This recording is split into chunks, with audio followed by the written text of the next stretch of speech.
Alors, dans cette vidéo, je vous propose de faire ensemble un exercice d'application à la perspective. Donc, c'est un ami qui fait une formation en ébénisterie qui m'en a parlé.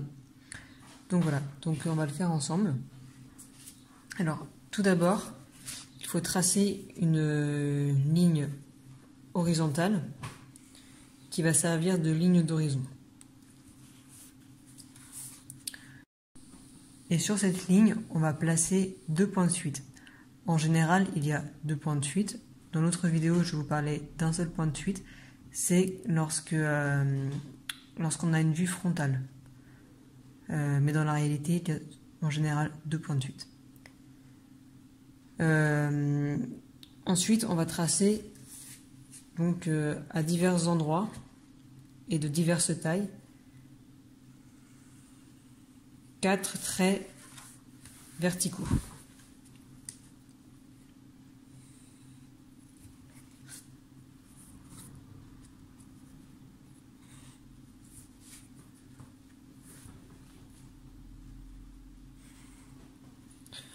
Voilà.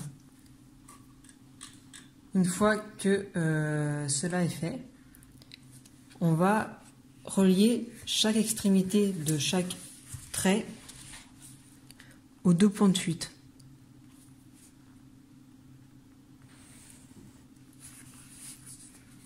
Ce qui va donc faire 4 traits pour chaque trait verticaux.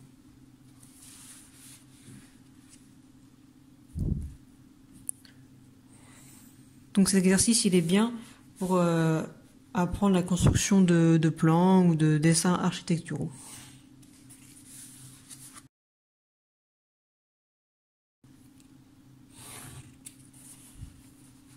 Donc selon la position de vos traits et leur taille, bien sûr, il y a certains traits qui vont se confondre, mais pas forcément.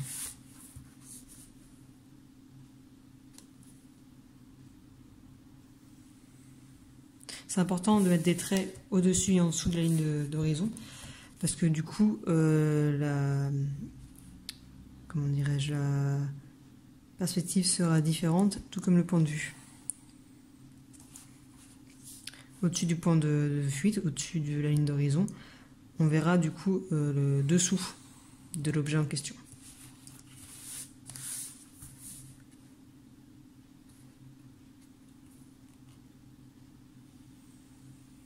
Voilà.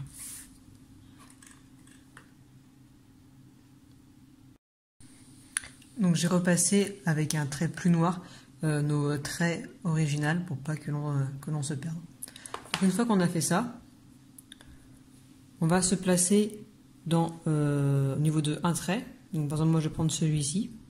On voit la construction qui se fait ici. Et ensuite, on va, selon si on veut faire un carré ou un pavé, peu importe, faire 2 autres traits verticaux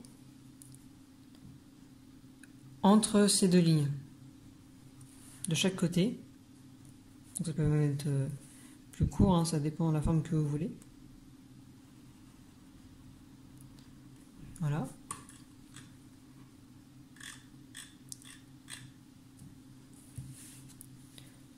Donc là, on aura nos 2 traits verticaux. Et on commence déjà à avoir notre forme.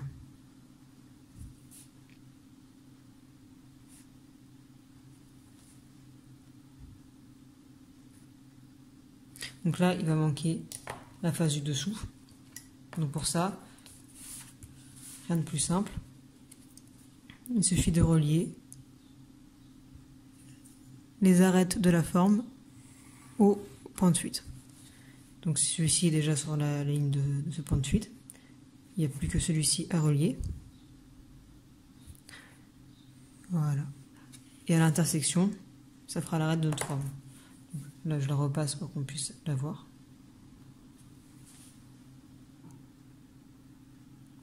Vous pouvez faire la même chose du coup avec toutes les autres formes. Donc là, je le fais en accéléré. On a compris le principe.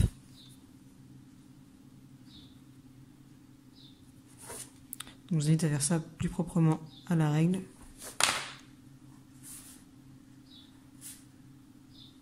Donc certaines fois, il y a des faces évidemment qui sont cachées.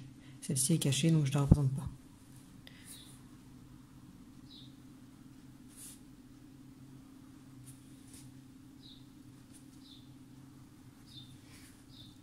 C'est bien de comprendre ça avec des formes géométriques comme celle-ci, puisque ça permet ensuite qu'une fois qu'on a compris ça avec des formes géométriques, on va construire nos paysages comme ça. Comme j'expliquais la dernière fois avec la voiture ou la télécommande, elle va se positionner dans une forme plus géométrique et après dans cette forme on va dessiner l'objet.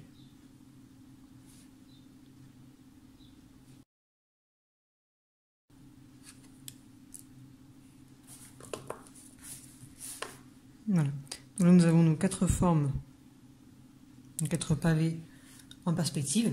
Donc je pense que là du coup c'est plus compréhensible.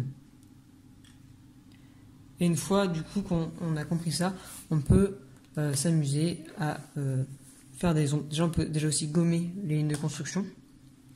On n'est pas obligé de les laisser apparentes. Et après on peut aussi s'amuser à loisir à faire des ombres différentes selon les faces, selon leur position. Par exemple, plus foncé en bas.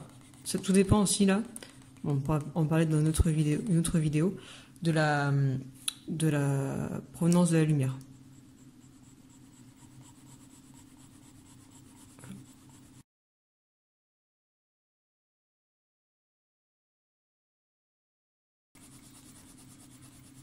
Donc là par exemple la lumière viendrait plutôt d'ici en fait.